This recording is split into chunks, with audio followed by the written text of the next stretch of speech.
Ramos, quien nos va a compartir la palabra del Señor.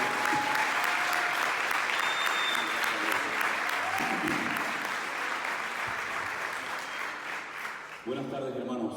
Que el Señor les bendiga. Me alegro muchísimo de poder estar aquí con ustedes y de disfrutar también de esta buena noticia de que dentro de poco ya podréis tener un lugar de culto donde no van a estar con prisas y nadie diciéndoles, venga, vamos, que se acerca la hora. Para nosotros es un privilegio el poder estar con ustedes en este lugar y saber que vamos a trabajar juntos para la honra y para la gloria del Señor. Todo está por hacer, queda muchísimo camino por recorrer. Hay todavía millones y millones de almas que no conocen al Señor y el Señor los ha puesto a ustedes aquí en Fuerteventura, a nosotros nos ha puesto en otras partes, pero juntos formamos un solo equipo. Y aquí el que se tiene que llevar la gloria y el reconocimiento únicamente es el Señor Jesucristo. Porque gracias a Él hemos podido llegar hasta aquí. No es por nuestros méritos, no es porque seamos mejores que nadie, sino es por la misericordia y por la gracia del Señor. Somos personas con muchos defectos, con muchos errores, con muchas debilidades, pero la misericordia de Dios es mucho más grande que todas nuestras debilidades y carencias. Y repito, gracias a Él hemos podido llegar hasta aquí y estamos muy agradecidos por todo lo que ha hecho, por todo lo que está haciendo y por todo lo que hará el Señor. Un fuerte aplauso para Él, porque se merece toda la gloria y toda la honra. Gloria a Dios. Gloria a Dios. Dios es bueno y para siempre su misericordia. Aleluya. Hermanos queridos, a través de Alberto y de Damaris, él nos informaba de la situación por la cual estuvisteis pasando en estas últimas semanas, en estos últimos meses. Y una de las cosas que yo le decía a ellos, y aprovecho la oportunidad para también decirlo a todos ustedes, es que en la vida no sale a veces todo como pensábamos o como creíamos que tenían que salir las cosas. Pero Dios no comete equivocaciones. Dios es un Dios perfecto, en Él no hay ningún tipo de injusticia. Y los que aman a Dios, dice la Biblia, que todas las cosas les ayudan a bien. Todo lo que ustedes han padecido, también todo lo que habéis aprendido, etcétera, todo eso es lo que va a forjar vuestro carácter y vuestra relación con el Señor. Ustedes van a poder ayudar dentro de no mucho tiempo a personas que a lo mejor han pasado por situaciones muy parecidas o similares a las que ustedes han estado pasando hasta hace poco tiempo. Pero Dios es tan bueno que nos da nuevas oportunidades para poder servirle, para poder seguir adelante. Porque más que nosotros, todos juntos, los padecimientos del Señor Jesucristo no se pueden comparar con lo que nosotros hemos pasado. Él nos comprende perfectamente. Él sabe lo que es sentirse solos, Él sabe lo que es la angustia, la incomprensión, la calumnia, en fin, todo eso lo sabe Él perfectamente porque lo vivió en carne propia. Pero el Señor dice que vino para darnos vida y vida en abundancia. Nosotros hace alrededor de 20 años aproximadamente comenzamos a trabajar en Tenerife. Empezamos de cero, la iglesia que tenemos en Santa Cruz, luego surgieron en otros lugares, pero digamos que empezamos a trabajar en Tenerife. Hasta que en el año 2020, como bien saben ustedes, en la noche que va del 14 de marzo al día 15, tuvimos que tomar una decisión muy difícil para nuestra vida. Nunca en la vida, en los 40 años que llevo sirviendo al Señor a tiempo completo, gracias a Él, nunca en mi vida pensé ni se me pasó por la mente que algún día tendríamos que cerrar nuestra iglesia y millones de iglesias alrededor del mundo también tendrían que hacerlo juntamente con nosotros. Nosotros no sabíamos cuánto tiempo íbamos a estar encerrados, si era cuestión de un par de semanas, máximo un mes, pero como bien saben ustedes, aquello duró 2 meses largos. En aquel tiempo nosotros vivíamos, como decía esta mañana los hermanos de Puerto de Rosario, dentro de la iglesia. Y eso fue una gran ventaja y el Señor lo utilizó porque allí teníamos aquellas cámaras muy sencillitas en aquel momento y teníamos unos equipos muy rudimentarios. Pero siempre sentimos en nuestro corazón que teníamos que salir de puertas de la iglesia hacia afuera. Comenzábamos a retransmitir los cultos con muy pocas personas que veían aquellas reuniones, 4, 5, 6, tal vez 7, 8 personas como máximo. Pero cuando llegó el tiempo del confinamiento, en marzo del 2020, nosotros, como siempre lo habíamos hecho, seguíamos emitiendo nuestros cultos. Como decía también a los hermanos en esta mañana, hubo un momento mientras predicaba a sillas vacías que pasó por mi mente un pensamiento. Esto que estoy diciendo en este momento, ¿quién lo está viendo? Estamos perdiendo el tiempo. Estábamos solamente Elena, mi hija Miriam y yo. No podía venir nadie a la iglesia. Estábamos cerrados a cal y canto. Pero aún así celebrábamos los cultos del jueves y también del domingo. Y ya digo, mientras predicaba me vino el pensamiento de que esto no lo está viendo absolutamente nadie. Es una especie de pérdida de tiempo. Pero a los pocos días recibí un mensaje de una hermana, no le puedo decir ni cómo se llama ni de dónde es, que me decía, si en algún momento pasa por su mente el pensamiento de que nadie le está viendo, de que nadie está escuchando y viendo el culto, quiero que sepa que es cuando más gente lo está viendo, porque estamos aquí detrás. Aquellas palabras el Señor las utilizó y trajo un ánimo a mi vida tremendo, y comenzamos a transmitir devocionales todas las mañanas, de lunes a viernes. Comenzamos un programa que lo llamé El Pastor Online, en el que consistía en responder a preguntas que la gente hacía, y todos los días recibíamos cientos de mensajes por WhatsApp, por correo, llamadas de todas partes del mundo.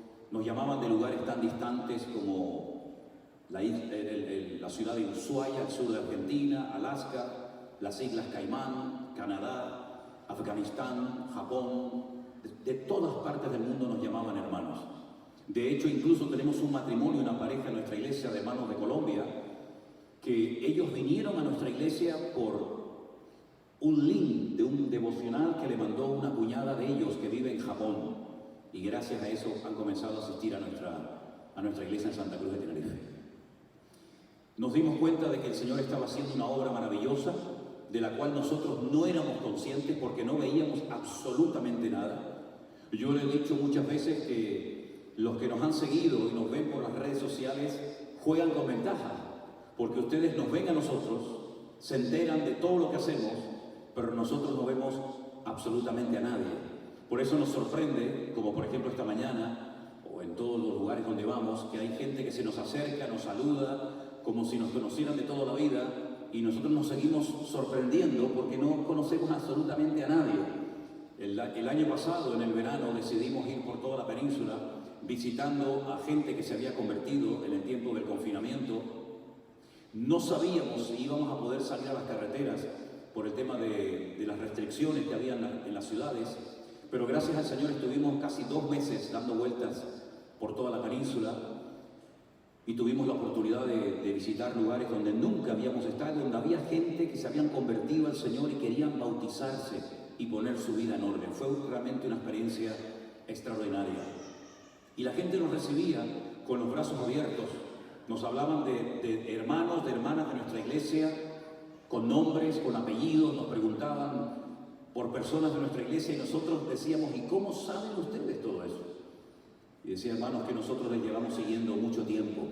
Y así nos pasó cuando fuimos a México el año pasado, en un hotel parecido a este, celebramos cenas culto y venía gente de todo el país y nos saludaban y hablábamos con ellos y nos contaban testimonios tremendos de cómo estando solos, encerrados en sus casas, con miedo, por inseguridad de lo que estaba sucediendo, se acercaban al Señor Jesucristo. Algunas personas que hacía hasta 18 y 20 años que habían dejado de congregarse por distintos motivos. También muchas personas se convirtieron que nunca habían pisado una iglesia evangélica, y ahí fue donde surgió la idea. Dios puso en mi corazón el formar una iglesia virtual, donde no es simplemente sentarse delante de una pantalla de televisión o de ordenador y ver un culto directo, que eso lo puede hacer cualquier persona, sea o no sea de este ministerio, sino organizar reuniones para niños de todas las edades, escuelas dominicales, cultos de jóvenes, vigilias de oración, reuniones para mujeres, reuniones para varones, reuniones para matrimonios, y es toda una actividad prácticamente a diario. Tenemos 3 grandes grupos. El grupo número 1, que ocupa todo lo que es Canadá, Estados Unidos y México, también y Puerto Rico y algunas islas del Caribe. También tenemos el grupo número 2, que está formado por hermanos de Centroamérica y Sudamérica, y el grupo número 3, que es España, Europa y bueno, países, pues, aunque no pertenecen a Europa, pero por ejemplo Israel, donde también tenemos algunas hermanas que están involucradas. Todo esto conlleva muchísimo trabajo, muchísima organización. Como le decía hoy a los hermanos donde comimos, bueno, donde hemos vuelto a comer, porque desde que hemos llegado a Fuerteventura no hemos parado de comer. Vamos a salir rodando mañana cuando nos marchemos a Tenerife, ¿no? Y realmente es increíble porque hemos visto cómo, a pesar de las franjas horarias tan diferentes, de las culturas, de los países tan lejanos, el Señor ha llegado con su palabra. Y saben, si algo hemos visto claramente en todo este tiempo y lo seguimos viendo, es el poder que tiene la palabra de Dios. ¿Cuántos dicen amén? La palabra de Dios, cuando se lee con temor, con temblor, con reverencia, con el genuino deseo de aprender y recibir del Señor, Dios siempre habla, Dios siempre toca. Tenemos testimonios de personas que estaban muy involucradas activamente en la Iglesia Católica y que comenzaban a leer, por ejemplo, pasajes como Deuteronomio capítulo 5 o Éxodo capítulo 20, que nos habla de los famosos 10 mandamientos, y caían postrados de rodillas con un quebrantamiento tremendo en sus casas, sin nadie allí, sino ellas solas, aceptando y recibiendo al Señor y pidiéndole perdón por haber cometido pecados sin querer, pero que al fin y al cabo los cometían. Y podríamos hablar de docenas y docenas de testimonios de personas que han sido liberadas, sanadas. Recuerdo un día una hermana me llama desde Santiago de Chile y me dice: hermano, paseando por la calle he visto en un puente a un policía chileno, está a punto de suicidarse, arrojarse al vacío y quitarse la vida. Y le dije: hermana, ponga en manos libres, ponga el altavoz en el teléfono. Y comencé a hablarle y oré por él y se bajó del puente y decidió no quitarse la vida. No sé lo que habrá sido de él, pero podríamos hablar de muchísimos testimonios que le dan únicamente la gloria y la honra al Señor. Y ustedes ahora forman parte de este ministerio, forman parte de esta aventura que no ha hecho más que comenzar. Ahora, el próximo mes de abril, en Toledo, hemos reservado todo un hotel para nosotros. Del 14 al 17 de abril vamos a celebrar nuestro primer congreso de la Iglesia Virtual, grupo número 3, España y Europa. Tenemos hermanos en Inglaterra, en Francia, en Alemania, en Italia y en muchos lugares. Yo sé que tal vez ustedes en ese momento no sabían nada, y yo no pensé en ningún momento que se llenaría con tanta gente, pero créanme, hermanos, se llenó prácticamente a la semana o a los 10 días, y vamos a tener allí unos días especiales donde hermanos se van a bautizar, donde vamos a darle la oportunidad a muchos hermanos que nosotros ya hemos podido conocer, porque como les dije, el año pasado fuimos a visitarles, pero entre ellos no se conocen, y va a ser un tiempo maravilloso. Y yo espero y deseo que el próximo congreso que podamos celebrar, no sé dónde ni cuándo, ustedes o muchos de ustedes puedan asistir y gozarse de todo lo que el Señor está haciendo. Han surgido obras en México, han surgido obras en Colombia, están abriéndose puertas por todas partes, pero ahora nos encontramos con una tremenda necesidad. Ya la gente está preparada. Eso nunca ha pasado en España. Conozco a España de punta a punta y sé perfectamente la idiosincrasia, la mentalidad de los gallegos, de los vascos, de los catalanes, de los andaluces, porque hemos vivido años en la península. Y os puedo asegurar de que nunca en mi vida podía imaginarme llegar a poblaciones donde no hay ni un solo cristiano evangélico, y mucho menos ni una sola iglesia, a ver un grupo de hermanos esperándonos para que oremos por ellos, para bautizarse, incluso algunos para prepararse para servir al Señor. Se han abierto puertas en toda la península. Podríamos abrir ahora mismo iglesias en cualquier parte de la península, porque hay gente por todas partes esparcida, pero tenemos una gran necesidad. Y yo les pido a ustedes que por favor tomen conciencia de esto, y es que no hay obreros. No tenemos tanta gente para poder enviarlas por todas partes de Europa y del mundo para que puedan servir al Señor.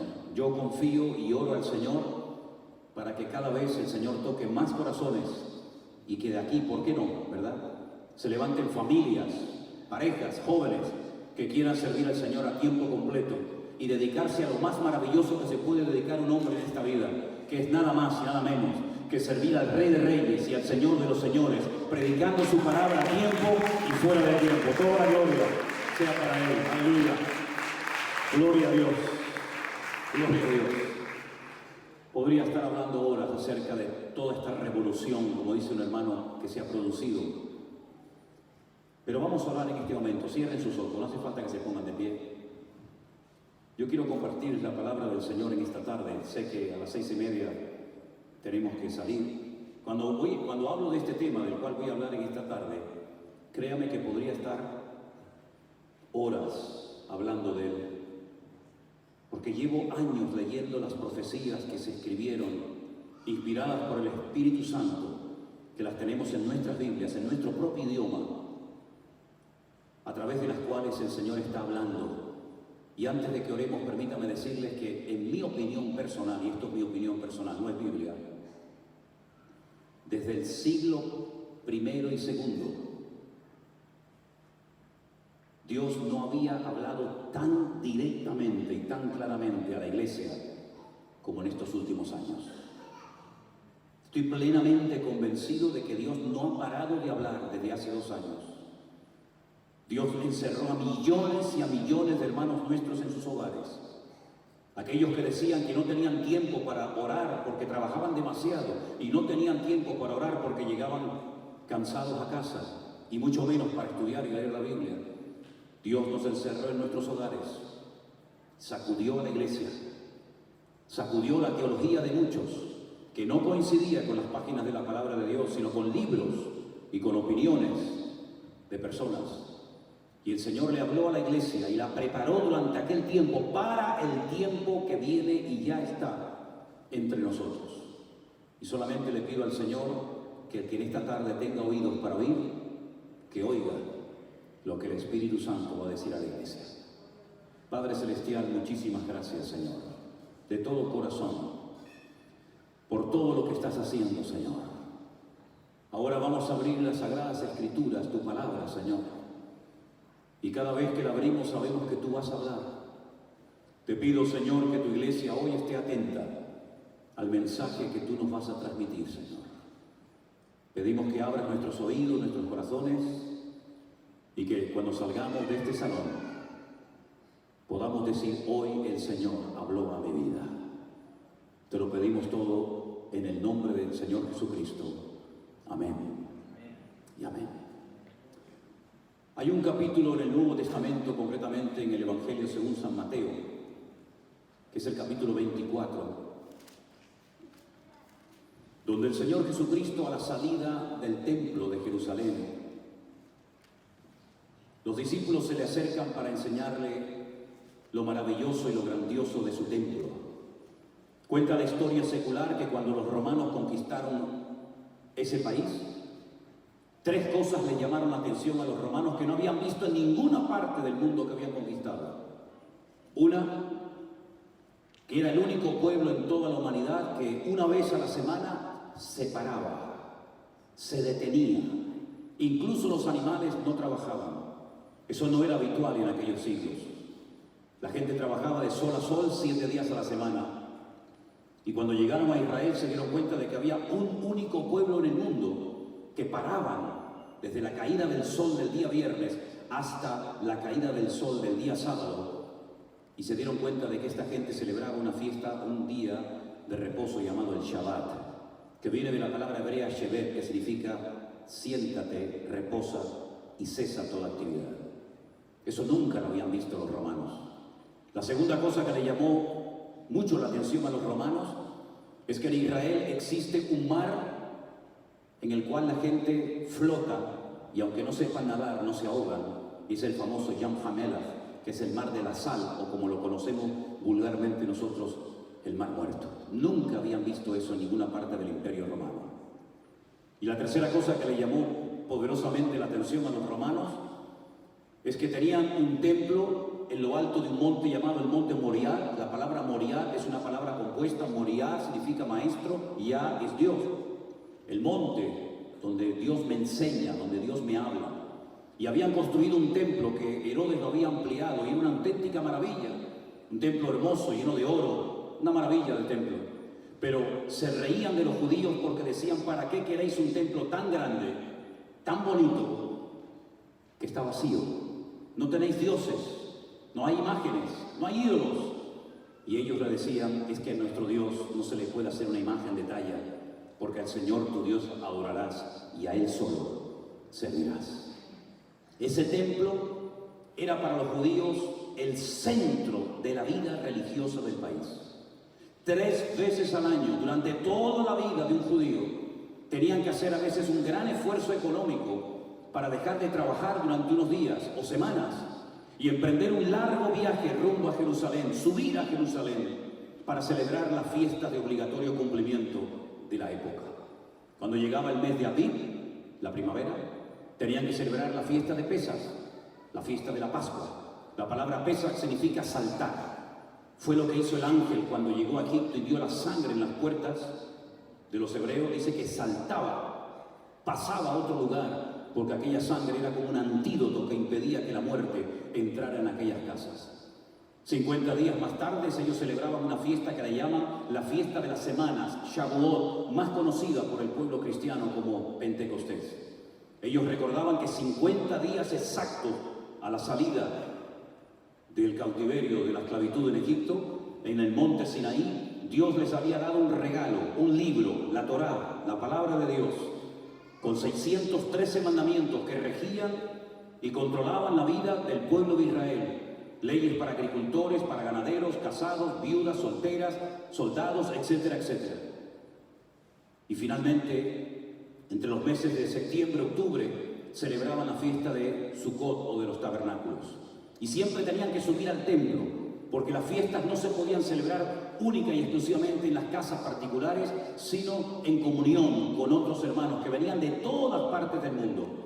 Por eso en el día de Pentecostés había millones de judíos en Jerusalén, y fue el momento oportuno que el Señor escogió para derramar su espíritu de una forma masiva, cosa que nunca en la historia había ocurrido, y por eso pudieron centenares, miles de personas escuchar el Evangelio en sus propios idiomas por aquellas personas que fueron llenas del Espíritu Santo. El templo de Jerusalén era el centro religioso de la vida judía. Ellos no podían vivir sin templo, y de hecho todavía siguen 2000 años más tarde llorando y suplicándole a Dios la reconstrucción del tercer templo de Jerusalén. Quedó tan marcada en la vida del pueblo de Israel la destrucción de su único templo, que cuando un judío construye una casa, deja una parte sin encalar, como si no se hubiera terminado el trabajo, para recordar que el templo de Jerusalén fue destruido. Cada vez que se casa una persona, arroja una copa al suelo, la pisa, la aplasta, para recordar la destrucción del templo de Jerusalén.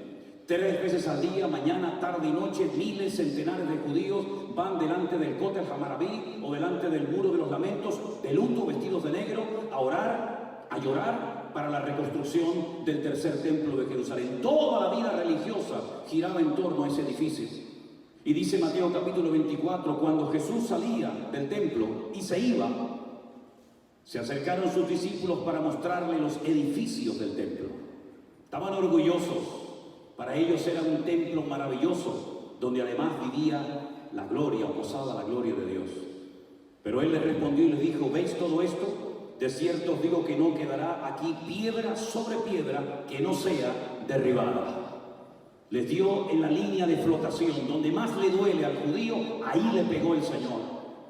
Estáis orgullosos de vuestro templo. No hay otro templo en el mundo como él, pues fijaros bien, porque no quedará piedra sobre piedra que no sea destruida.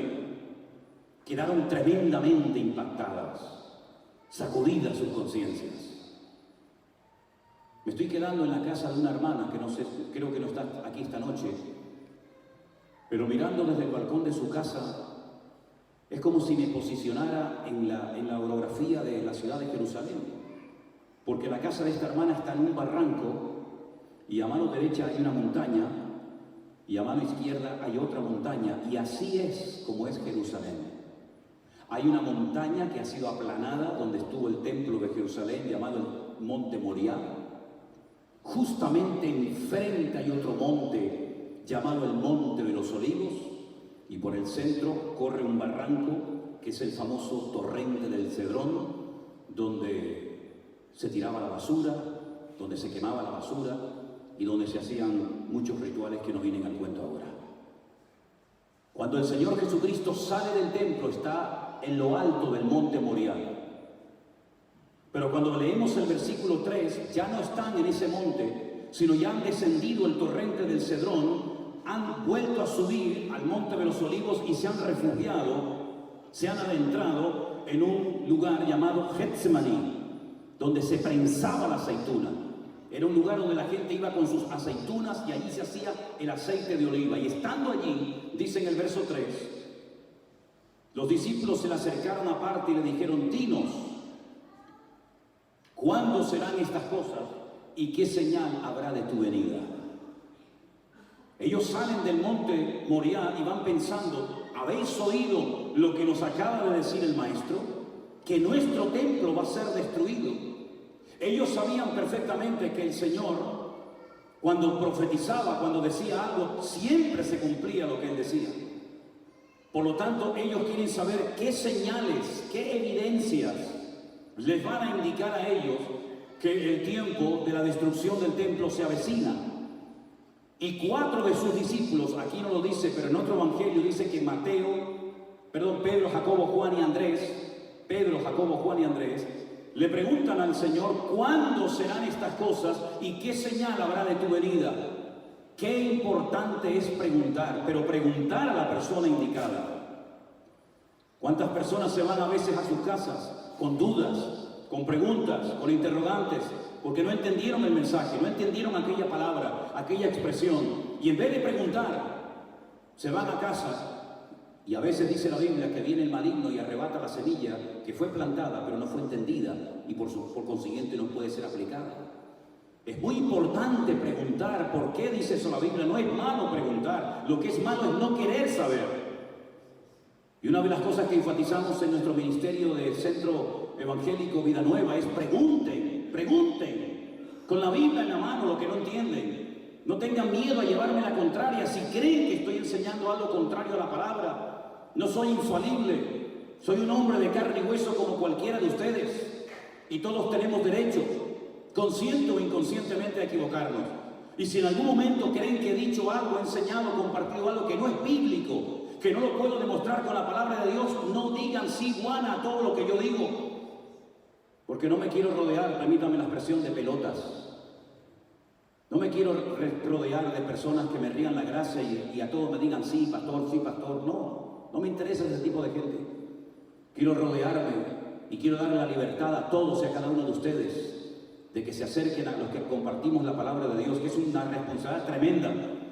Que si ven que nos hemos ido de la línea, si ven que nos hemos ido de la escritura, con toda la libertad del mundo vengan y díganlo. Y no se callen sabiendo que estamos llevando al pueblo por mal camino. Esa es nuestra filosofía de vida. No sé lo que le enseñaron a ustedes, pero esto es lo que yo llevo 40 años predicando constantemente. Queremos saber lo que tú acabas de declarar, que nos van a destruir el templo, que no va a quedar piedra sobre piedra. ¿Cuándo? Dime, ¿cuándo? ¿Dónde? Y el Señor entonces responde a la pregunta de sus discípulos y les dice: mirad que nadie os engañe.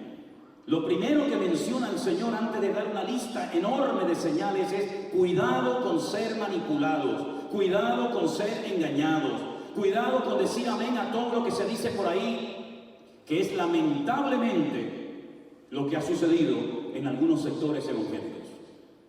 Que no se comprueba lo que se predica desde los púlpitos a la luz de las Sagradas Escrituras y se dice la palabra amén con una facilidad increíble y luego pasa lo que pasa. No dejen que nadie les engañe, porque a continuación, en esta explicación tremenda que Él va a dar, que es como una especie de mensaje comprimido, Él habla de falsos profetas, de falsos ungidos. Y vamos a leerlo. Versículo 6, 5. Vendrán muchos en mi nombre diciendo: yo soy el Cristo, y a muchos engañarán. Falsos mesías. Personas que se creen dueños en el monopolio de la verdad, que lo que ellos dicen es siempre así y no hay posibilidad de equivocación. Cuidado con ese tipo de personas, con ese tipo de ministerios. diciendo yo soy esto, yo soy apóstol, yo soy profeta, yo soy. Cuidado, porque muchos serán seducidos y engañados y arrastrados por este error. Oiréis de guerras y rumores de guerras, mirad que no os turbéis, porque es necesario que todo esto acontezca, pero aún no es el fin. Está hablándole a los discípulos, no está hablando a masas de inconversos, no le está hablando a personas que tienen un desconocimiento total y absoluto de las profecías de la Biblia, le está hablando a sus discípulos, representantes de toda la cristiandad de la época. Porque se levantará nación contra nación y reino contra reino, y habrá pestes, hambres, terremotos en diferentes lugares. Y todo esto será principio de dolores.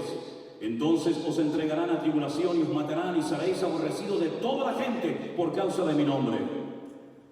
Muchos tropezarán entonces y se entregarán unos a otros y unos a otros se aborrecerán. Muchos falsos profetas se levantarán y engañarán a muchos. Y por haberse multiplicado la maldad, el amor de muchos se enfriará, más el que persevere hasta el fin, ese será salvo. Y será predicado este evangelio del reino en todo el mundo, para testimonio a todas las naciones, y entonces vendrá el fin. Por tanto, cuando veáis en el lugar santo la abominación desoladora, de la cual habló el profeta Daniel, el que lee entienda. Los que estén en Judea huyan a los montes, y el que esté en la azotea no descienda para tomar algo de su casa. Y el que esté en el campo no vuelva atrás para tomar la capa. Y sigue hablando el Señor. Yo les pediría que por favor leyeran, que por cuestiones de tiempo no puedo leerlo todo, y explicar versículo por versículo todo el capítulo 24 del Evangelio de Mateo. Este capítulo hay que leerlo como mínimo una vez todas las semanas. Y si se lo pueden aprender de memoria, mejor que mejor. Y si se lo pueden enseñar a los niños de la escuela dominical, muchísimo mejor. Mateo capítulo 24 es el mensaje comprimido de las señales proféticas de los últimos tiempos, que ya hemos comenzado a ver desde hace algún tiempo. Llevo 40 años predicando del libro de Daniel y Apocalipsis, de escatología, de profecías, del anticristo, del falso profeta y de todas esas cuestiones. Y es una tragedia cuando me encuentro con hermanos que me dicen: hermano, yo nunca he oído un mensaje, un estudio sobre el libro del Apocalipsis. Cuando llego a la carta de Judas, doy marcha atrás y comienzo a leer la Biblia desde el principio o desde el Evangelio de Mateo, porque no entiendo, no comprendo, y hasta me infunde temor el libro del Apocalipsis. Cuando debería ser todo lo contrario, debería ser el libro más leído por la iglesia del siglo XXI. Porque el libro del Apocalipsis no se escribió para confundir, se escribió para aclarar, para alentar, para ayudar a la iglesia a que sepa cómo debe de comportarse, cómo puede discernir los tiempos y qué señales debe de esperar y qué señales no debe de esperar. Siempre he asociado el tiempo con las señales. Me explico. Cada generación tiene unas señales que la caracterizan. Y no se pueden extrapolar las señales de una generación a otra, porque entonces creamos, como se ha creado muchas veces, una falsa expectativa en el pueblo de Dios. Si nosotros hubiéramos vivido en el tiempo de Noé,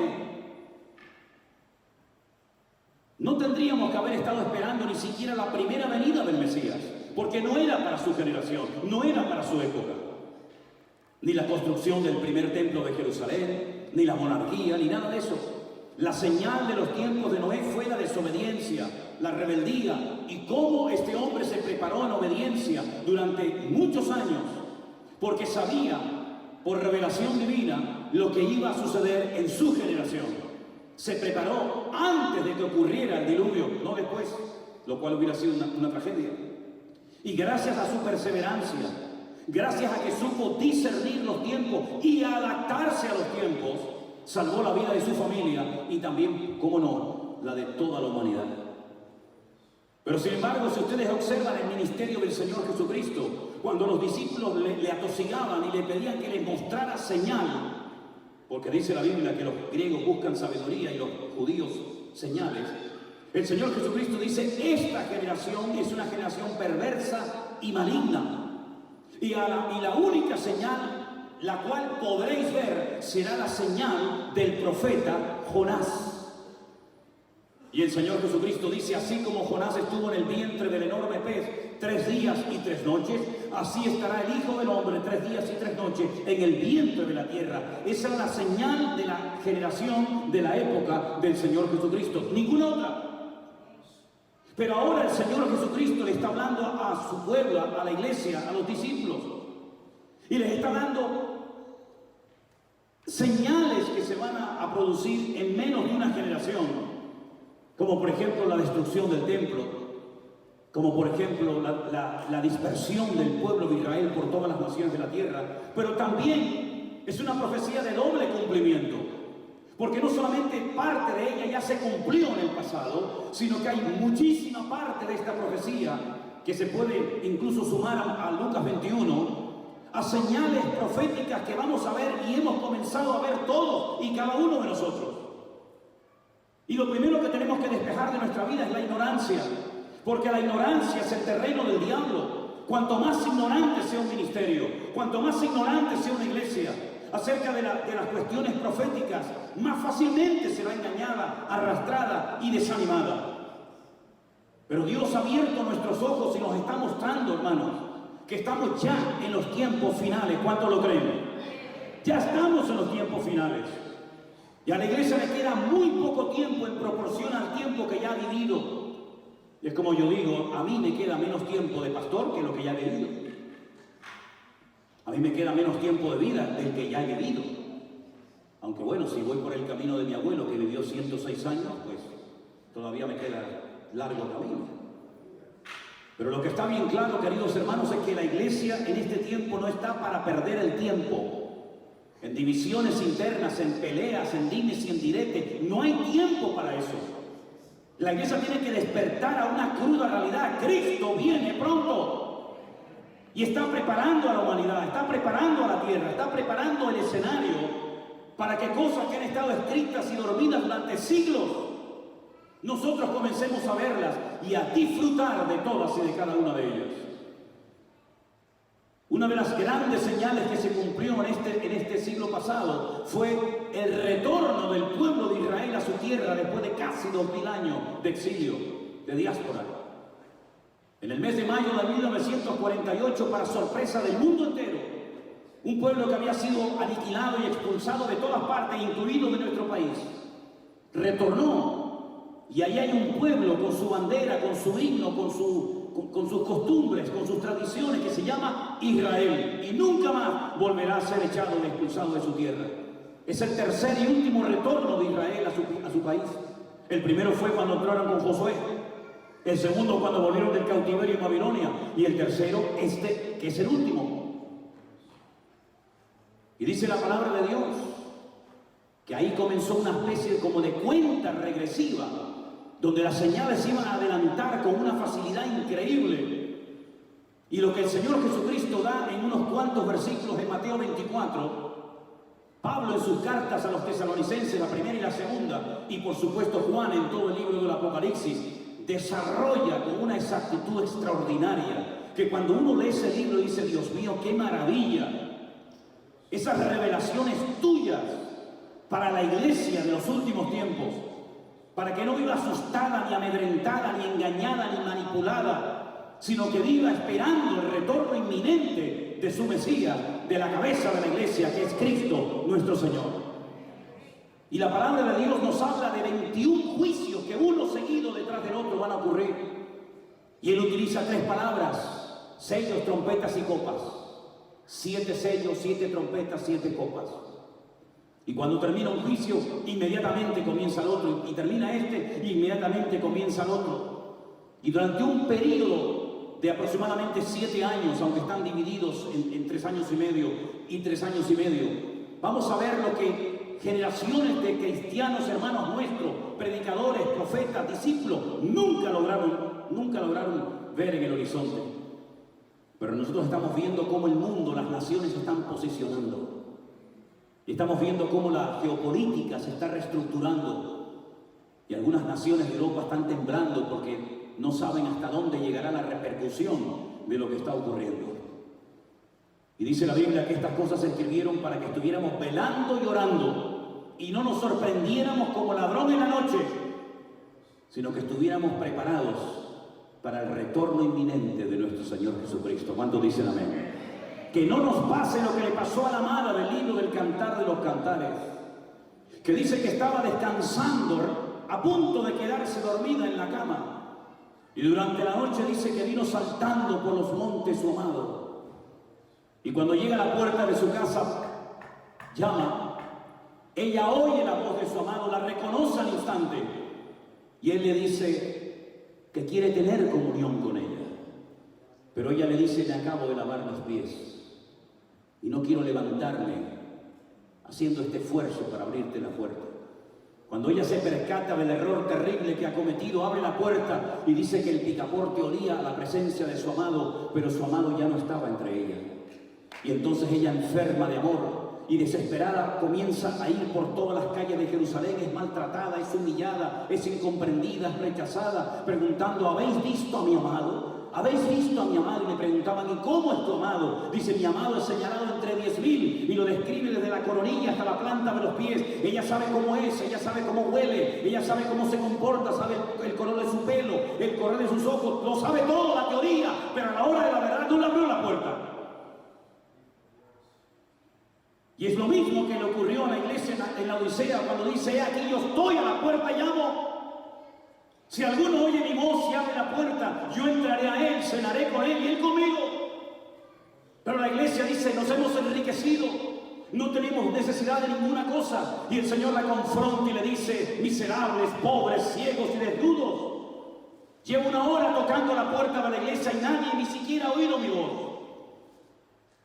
Hay grandes personajes en la Biblia que perdieron la presencia, el Espíritu Santo de su vida y ni se dieron cuenta.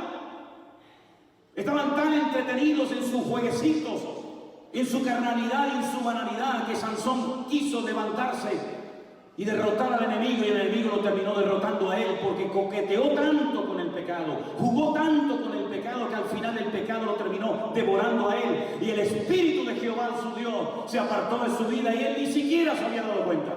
Y lo mismo le pasó a Saúl y a otros tantos a lo largo de la historia. Que no nos ocurra ahora, en este momento tan crucial de la historia, que la iglesia esté dormida, que la iglesia esté estancada, echándose una profunda siesta, olvidándose de que ha llegado el tiempo de despertarnos del sueño y decir: ven pronto, amado mío, tu iglesia le está esperando. Y para eso Dios nos ha dejado la antorcha. Dice la Biblia que las profecías son una antorcha que alumbra en medio de la oscuridad, de la penumbra de la noche. Para que la iglesia no ande en tinieblas, para que no esté con jueguecitos, para que no esté organizando actividades donde se gasta un montón de tiempo, energía y dinero, y al final la gente está igual o peor que al principio. La iglesia no puede perder ni un solo minuto en más juegos. Ya hemos perdido mucho tiempo en divisiones internas, en peleas, en cosas que no han servido para nada, sino para el descrédito del Evangelio. Cuando el Evangelio, dice la Biblia, que es poder de Dios para salvación. El Evangelio no es el gran negocio de la historia. El Evangelio no es algo que a mí me permite vivir a un nivel de vida increíble. El Evangelio es sacrificio, es lágrima, es sudor, es esfuerzo, es trabajo. Y es sobre todo levantar en alto el nombre, sobre todo el nombre de nuestro Señor Jesucristo, al cual los hombres tienen que honrar, amar y adorar con toda su alma y con todo su corazón. ¿Qué Evangelio es el que hemos estado predicando en las últimas generaciones? Un evangelio donde hemos estado jugando. ¿A qué hemos estado jugando, pueblo de Dios? Es el tiempo de santidad, el tiempo de entrega, el tiempo de renunciar a cosas que me ataban para glorificar y honrar mejor al Señor.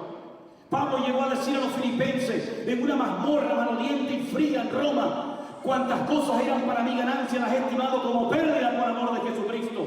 Y sigo corriendo hacia la meta, extendiéndome lo que tengo delante, a ver si logro atrapar así aquello por lo cual un día el Señor me asió a mí. Queridos hermanos, no hay tiempo que perder. Pasar la página, por amor de Dios. Lo primero que le dije a Alberto: no quiero oír nada de vuestro pasado. No quiero oír lamentos y heridas abiertas. No se puede servir al Señor con heridas abiertas y no cicatrizadas.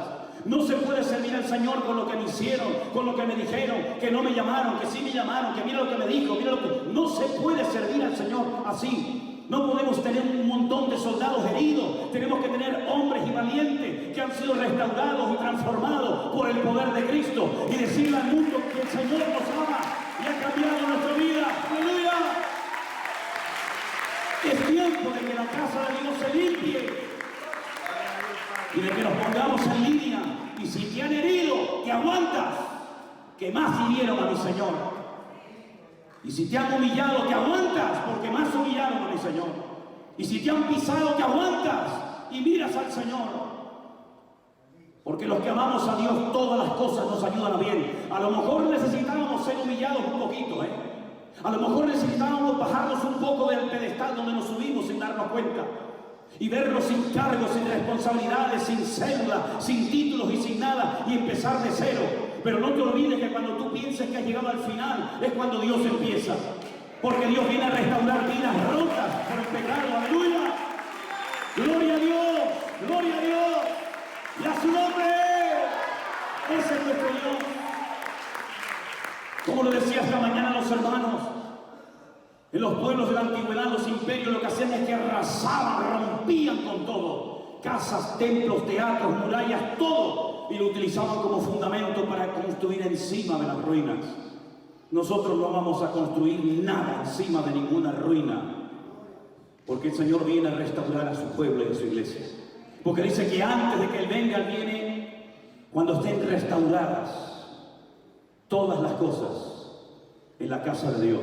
Y cuando haya restauración en los ministerios, cuando haya restauración en los matrimonios, cuando haya restauración en la casa de Dios, entonces vendrán de la presencia del Señor tiempos de refrigerio.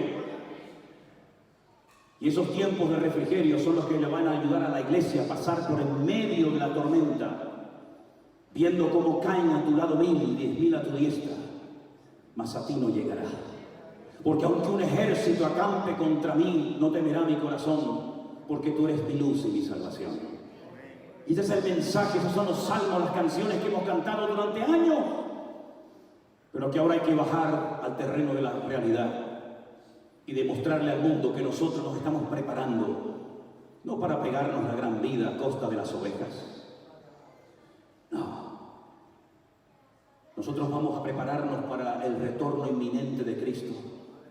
Y decirle al mundo que lo que está pasando no es producto de la casualidad ni de la locura de un señor llamado X, sino que lo que está pasando es que el plan de Dios se está llevando a cabo con una perfección absoluta y todo está saliendo según el plan de Dios. Y les recuerdo lo que he leído esta tarde: todo esto, guerras y rumores de guerra, nación contra nación, pueblo contra pueblo, pestias, terremotos, hambres, etcétera, etcétera, todo esto es simplemente principio de dolores. Pero todo esto nos tiene que indicar que el Señor Jesucristo va a venir pronto a la tierra. Porque Él dice en el mismo capítulo 24, el cielo y la tierra pasarán, pero mi palabra siempre permanecerá. Y los días del confinamiento, cuando no había pastores, ni células, ni iglesia, ni nada, nos agarramos a su palabra y la leíamos y la devorábamos horas y horas. Desde que nos levantábamos hasta que nos acostábamos, y las páginas de la palabra de Dios trajeron tanto consuelo, tanto aliento y tanta fortaleza a nuestras vidas. ¿Queremos otra vez otro confinamiento, otros 2 o 3 meses encerrados? ¿O es que no hemos aprendido la lección y no hemos entendido que el Señor nos estuvo preparando en paciencia, en santidad, en amor, en fidelidad, etcétera, etcétera? Y que Él se encargó de su iglesia aunque no había recursos humanos. Es que el Señor no necesita de nuestros recursos para financiar su obra. Él es el dueño de la plata y del oro. Y Él no necesita de tus diezmos, ni de tus ofrendas, ni de tus primicias, ni de nada de eso. Él lo que necesita es un corazón puro, santo y consagrado al Señor. Y cuando ve una iglesia consagrada, el Señor derrama su gloria hasta que sobreabunde. Eso es lo que dice la palabra del Señor. Hemos aprendido que ninguno somos imprescindibles. Nadie es imprescindible en la iglesia. Se va un pianista y vienen 3. Uno que no quiere cantar porque se le cruzaron los cables y dice que no quiere cantar, al día siguiente vienen 4. Se va el pastor y viene otro. Se va el que limpiaba la iglesia y viene otra familia dispuesta a limpiar la iglesia. No hay nadie imprescindible en la casa de Dios. No hay nadie imprescindible en la iglesia. Este es un lugar donde Dios nos está entrenando y preparando para decirle al mundo que Cristo viene pronto. Ahora o nunca, hermanos, es el momento de aprovechar. Ustedes que trabajan en hoteles, Ustedes que tienen tanto contacto con gente, a veces de todas las naciones que vienen aquí a Fuerteventura de vacaciones, hablarles de las profecías de la Biblia, hablarles de lo que está a punto de suceder en el mundo entero y por supuesto aquí también en Europa. Y como le decía a unas hermanas que me decían, trabajamos en casas donde los hijos no quieren ir a ver a sus padres, donde no quieren ir a visitar a su abuelo o a su abuela, pero donde Dios te ha dado la oportunidad de meterte y vivir en esa casa. ¿Cuántas hermanas en los últimos meses nos han dicho, hemos llevado a la abuela, al abuelo, hemos llevado a viejitos a los pies de Cristo cuando nadie les quería visitar, pero Dios les ha puesto ahí dentro como un punto de luz para la honra y la gloria del Señor? Personas que a lo mejor nunca en la vida pisarían una iglesia, que jamás aceptarían una invitación, pero Dios te ha metido en ese lugar para que tú puedas hablarles de la esperanza y del amor de Cristo. Aprovecha las oportunidades y abre tus ojos. Yo quiero pedirles a todos que os pongáis de pie esta tarde y os quiero leer unos versículos, llevarlos en el corazón y meditar en ellos. Llevar estos versículos en vuestro corazón. Léalos y vuelvan a leerlos y vuelvan a leerlos y vuelvan a leerlos hasta que sean parte de vuestra carne. Donde el apóstol Pablo le está escribiendo a los hermanos de la iglesia de Corinto, en el capítulo 15, les dice: voy a revelar un misterio, os voy a contar un secreto. Y el secreto, el misterio es el siguiente: no todos dormiremos, pero todos seremos transformados. En un momento y en un abrir y cerrar de ojos, a la final, trompeta. Porque se tocará la trompeta y los muertos serán resucitados incorruptibles y nosotros seremos transformados. Porque es necesario que esto corruptible se vista de incorrupción y esto mortal se vista de inmortalidad. El apóstol Pablo habla de un tiempo, de un acontecimiento que va a marcar un antes y un después en la historia de la humanidad, y es la resurrección de los muertos, el arrebatamiento del pueblo de Dios que esté con vida en ese momento.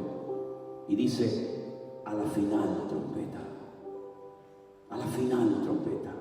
No será ni en el primer, ni en el segundo, ni en el cuarto, ni en el quinto sello, no, a la final trompeta. En otras palabras, como dije al principio, el que tiene oídos para oír, que oiga. Padre, gracias te damos por este tiempo en el que hemos podido reflexionar brevemente sobre tu palabra. Señor, ayúdanos a estar preparados, velando y orando, porque sabemos que el tiempo se acorta. Gracias por la oportunidad que nos has dado en esta tarde de estar aquí con mis hermanos. Nos hemos gozado muchísimo y bendecimos tu nombre y a nuestros hermanos en el nombre precioso de Jesús. Amén. Y amén. Dios les bendiga, hermanos. Bendiciones para todos. Perdón el tiempo.